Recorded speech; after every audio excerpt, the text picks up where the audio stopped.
Outdoors are my fellow friends.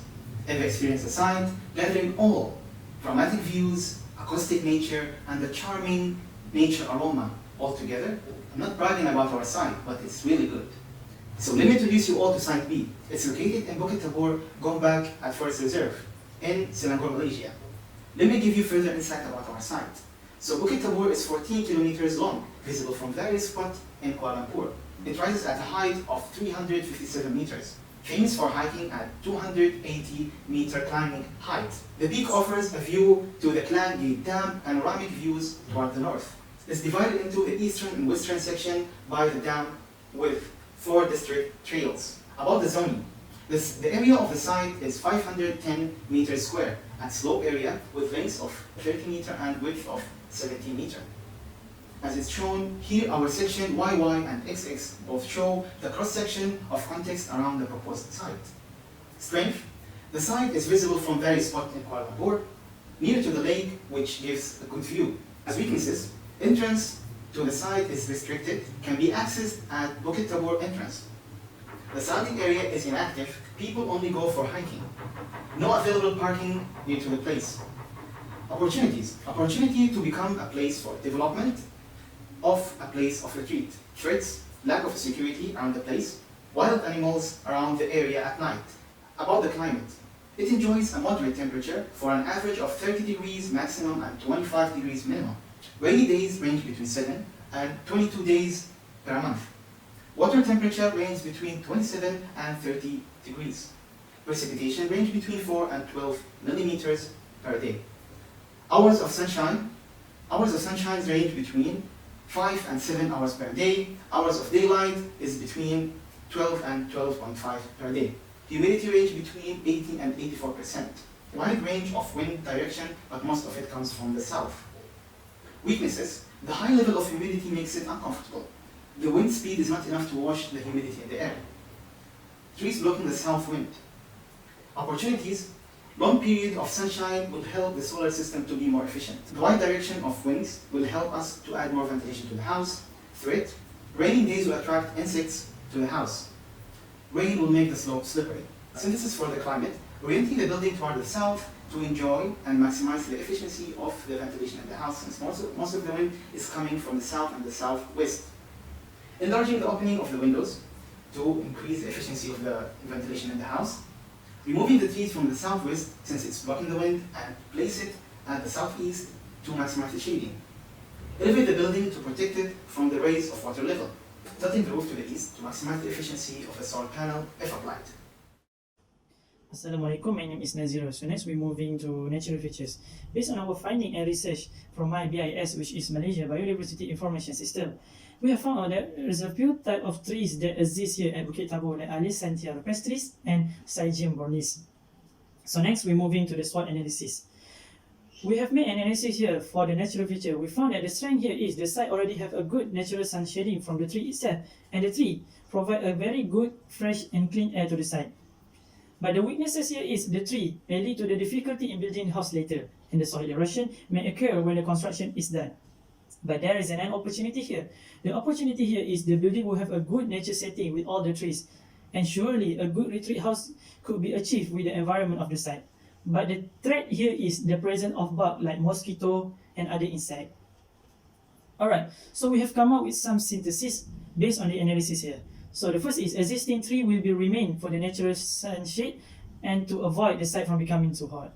Future retreat house should be suited with the surrounding natural features for the user to enjoy the nature. And we also have come up with some of proposed vegetation regarding to the weaknesses and the threat here.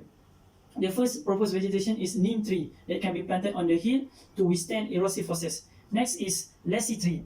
Lassie tree can be planted to expel insects from building on the site. And the last one is Singapore rhododendron, which is flowery shrub that can be used to beautify the landscape of the proposed site. Because we found out that the existing trees here has less aesthetic value. So by adding with this flowery shrub, it may give a sense of beauty to the landscape of the proposed site. Alright, next we're moving on to the circulation. There is a three available access to the proposed site, which is by vehicle road, pedestrian road, and by the lake. There is no proper pathway to the proposed site. Bukit Tabur can be accessed by 3 different locations, which is from Taman Sri Gombak with 8.5 km in distance, from Taman Melawati with 3.5 km in distance, and from Wangsa Maju with 5.4 km in distance. Alright, so next we're moving on the SWOT analysis. So from the analysis, we found that the strength here is there is a lot of open and empty spaces and also accessible via walking. But the weaknesses here is far from the main road, vehicle cannot access to the side, narrow road to the side, the road is not smooth, a little bit rocky, and does not have bus stop for public transportation near to the side. But there is an opportunity we found, which is the site is accessible so that we can make or propose a new route which is more better. And also the site is near to the lake. Using a boat as a transportation might be interesting. The threat here is road is located near to the high ground. Landslide can happen. There is no trekking route at the jungle. We are be able easy to get lost if we have no guide here. So we have come up with some synthesis here, which is propose a proper pathway and parking area nearby the site, provide bus stop near the site, and provide walkway for the pedestrian. That's it for the circulation. TM Hotel and LRT Gombak. We have divided the locations around Bukit Tabur into several categories. The first one is commercial area, which is Prima Sri Gombak that has a lot of shops. This area has many good facilities that are easily accessible. Next is residential area, which is Taman Melati, that has a lot of housing buildings. This area provides a good range of community that promotes social integration. Next is recreational area, which is Kemensah Valley, that is a recreational park. People can come here to enjoy many activities while appreciating nature. Next is institutional area, which is IIUM Gombak. There are also a few institutions nearby, such as SK and SMK Taman Melawati. These places can promote site to different ages of community. Moving on, we have tourism area, which is Zoo Negara, that has animal-related attractions where local and foreign tourists can visit. Next is hospitality area, which is the Worldview Grand Hotel where people can rest. This place can provide hospitality for families that wish to access the site. Last is the transit area, which is LRT Gombak, where there are public transportations. This place is where people can use alternative transportation to avoid traffic on the road.